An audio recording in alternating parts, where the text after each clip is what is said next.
Eh, di sini kami akan membahas tentang eksplorasi bentuk dan genre musik. Namun pertama-tama mungkin kalian sudah tidak asing dengan yang namanya bunyi. Nah, bunyi ini bisa kita dengarkan setiap hari dan setiap saat tentunya. Nah, namun tidak setiap bunyi dapat dikategorikan sebagai musik. Eh, Bunyi harus memenuhi syarat-syarat tertentu agar bisa disebut sebagai musik. Nah, musik ini berasal dari bahasa Yunani musikos yang artinya dewa keindahan yang menguasai bidang keilmuan dan kesenian. Motif, tema, frasa, dan cadence. Nah, langsung ke pembahasan berikutnya yakni mengenai motif. Motif adalah sekelompok nada-nada linear yang tidak terlalu panjang dan didesain atas dasar figur ritmis atau melodis tertentu. Nah, motif ini terbagi menjadi 5 bagian. Yang pertama, motif independen.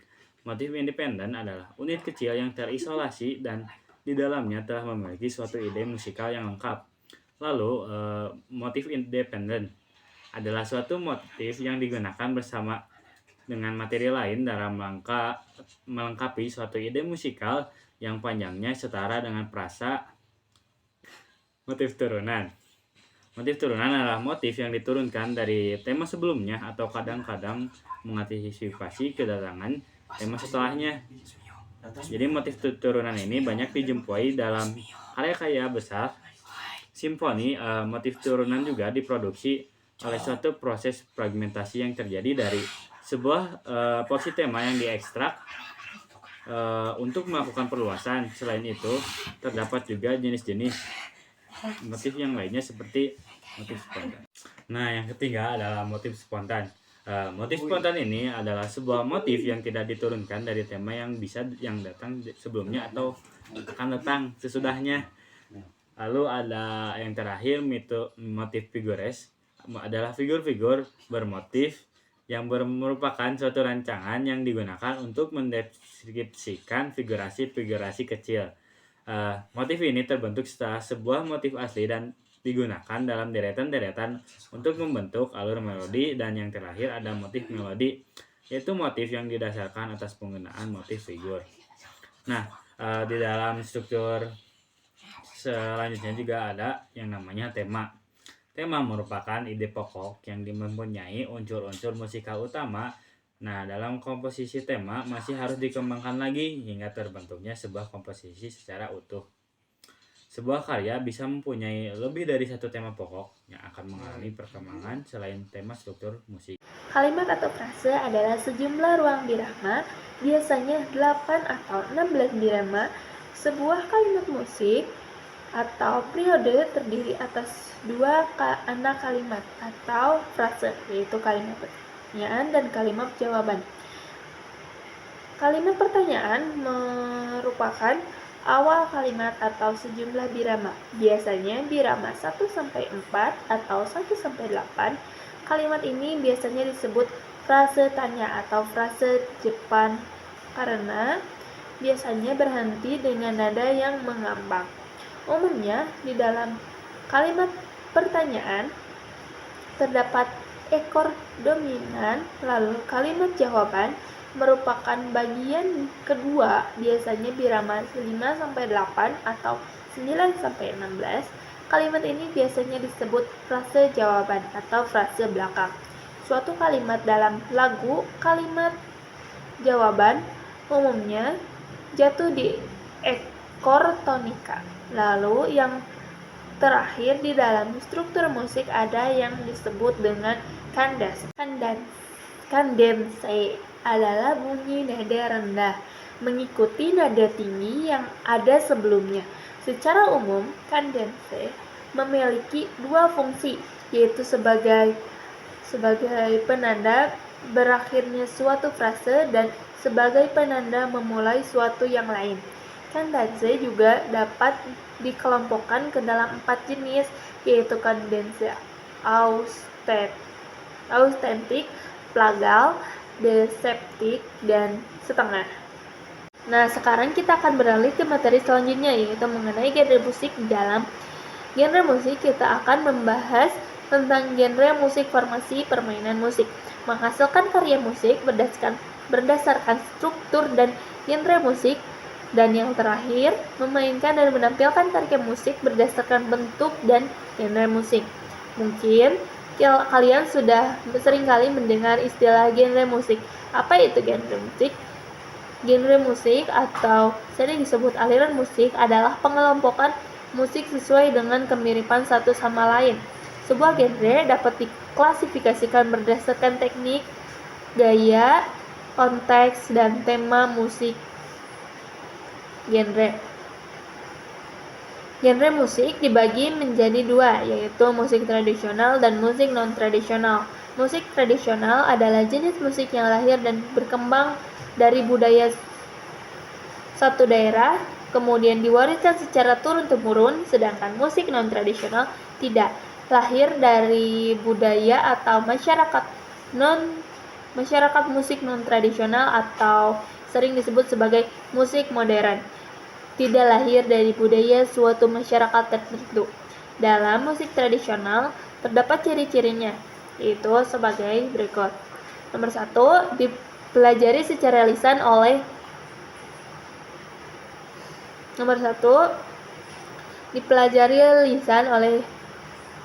karena diwariskan secara turun-temurun.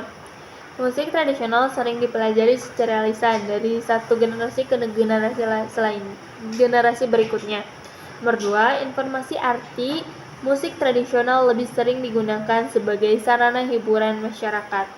Dan nomor 3, menggunakan bahasa daerah. Ciri khas dan utama dari musik tradisional ialah menggunakan bahasa daerah dengan alunan musik yang khas, dan yang terakhir menggunakan alat musik daerah itu sendiri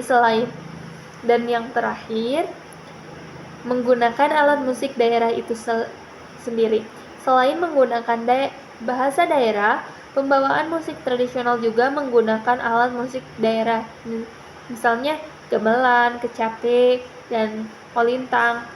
Contoh seni musik tradisional itu sendiri adalah gambang kromong, keroncong, angklung, buhon, karangdodo, rabu salimpat, kuda, kombi, dan lain-lain. Sedangkan contoh seni musik non-tradisional adalah musik jazz, musik R&B, pop, rock, country, weekend, musik dangdut. Salah satu musik non-tradisional yang sangat berkembang di Indonesia adalah dangdut. Sebagai musik populer,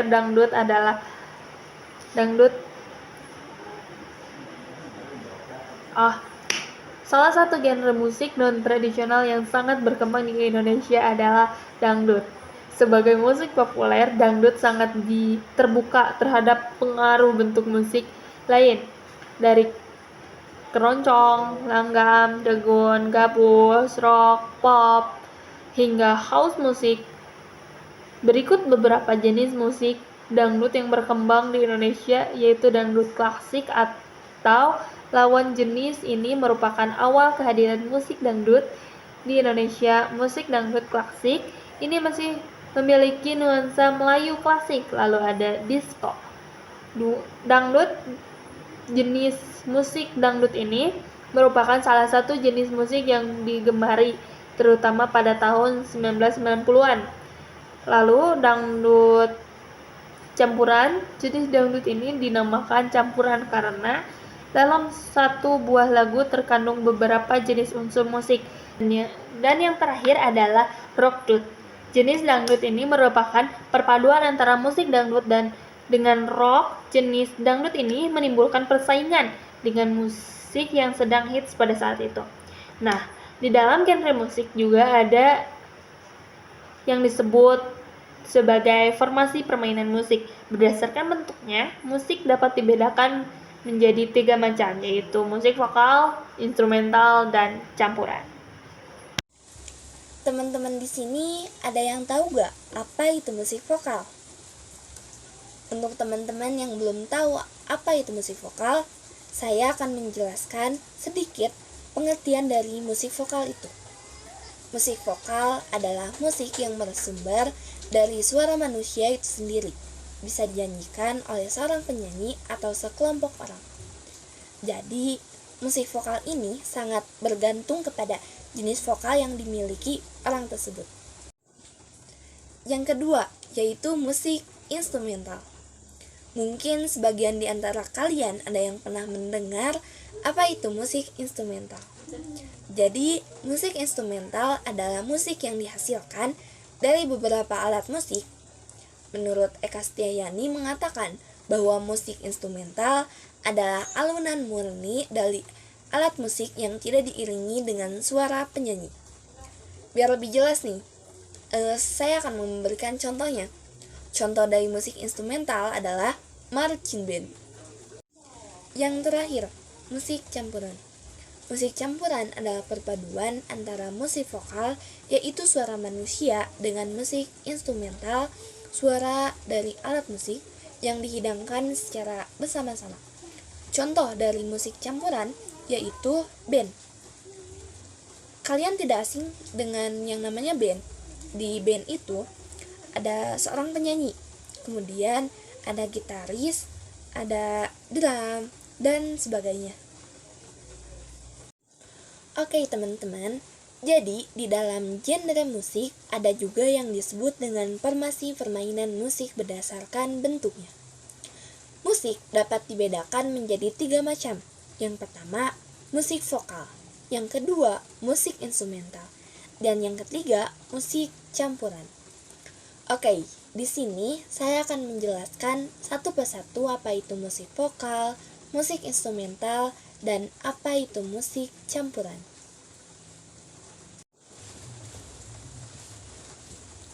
Untuk dapat bernyanyi dengan benar dan menghasilkan suara merdu, ada teknik tersendiri yang perlu dilakukan, yaitu teknik vokal meliputi kejelasan pengucapan, pemenggalan kalimat yang benar dalam lagu atau frasering, sikap tubuh saat bernyanyi, dan kemampuan menyanyikan nada tinggi atau rendah. Yang pertama yang kita akan bahas yaitu artikulasi. Apa itu artikulasi? Artikulasi adalah cara mengucapkan kata-kata atau lirik lagu yang benar sesuai dengan bahasa yang digunakan. Lalu, apa itu frasering? Frasering adalah melakukan pemenggalan kalimat yang baik sehingga isi lagu yang dapat dimengerti dengan mudah. Lalu, teknik vokal yang selanjutnya adalah intonasi. Intonasi adalah tinggi rendahnya suatu nada yang harus dijangkau saat bernyanyi. Dan yang terakhir yaitu teknik pernapasan. Teknik pernapasan yang merupakan hal yang sangat penting dipelajari saat hendak bernyanyi. Jika penyanyi mampu mengatur pernapasan dengan baik, lagu akan terdengar lebih merdu dan enak didengar. Oke, untuk pernafasan vokal sendiri itu kita bisa bagi menjadi 3. Pertama ada pernapasan melalui dada, kedua ada pernapasan melalui perut, dan yang ketiga itu pernapasan diafragma. Yang pertama pernapasan dada. Jadi bagaimana cara melakukannya? Caranya itu adalah kita menghirup udara atau oksigen melalui hidung secara pelan-pelan sehingga si dada itu mengembang. Lalu kita hembuskan secara pelan juga melalui hidung kembali. Nah, untuk yang kedua itu ada pernafasan perut. Kalau pernafasan perut itu kita mengembungkan si bagian perut, lalu kita menghirup udara melalui hidung sehingga si perut ini mengembang dan tahan sebentar juga, lalu dihembuskan melalui mulut. Untuk yang ketiga itu ada pernafasan diafragma. Nah, kalau pernafasan ini itu menggunakan perut dan juga dada. Jadi si perut dan dada itu lurus, sinkron gitu. Dilakukan juga secara pelan-pelan. Nah, jadi untuk vokal sendiri, pernapasan seperti apa sih yang direkomendasikan? Jadi untuk pernapasan ini, saya lebih merekomendasikan itu pernapasan diafragma. Kenapa? Karena di pernapasan diafragma itu si kontrol aliran udara itu bisa mengalir lebih baik serta pengisian paru-paru akan udara itu juga menjadi lebih efisien. Bebas kok nih. Oke, untuk cara membuat karya musik sendiri, itu yang pertama harus kita lakukan adalah mencari inspirasi. Ya, pertama Nah, betul. mencari inspirasi itu bisa dari mana saja, bisa Betul. dari pengalaman pribadi, misal internet, iya, atau cerita-cerita orang lain yang bisa Praktek memenuhi, sendiri. atau mungkin lagi ngelamun, kalian tiba-tiba dapat inspirasi. Nah, yang kedua itu menentukan tipe lagu. Wah, gimana teh? Nah, tipe lagu ini ya terserah asal yang kalian suka saja. Contohnya mungkin kayak kalian maunya rock, pop, dangdut itu bebas. Kemudian yang ketiga itu ada mencari genre.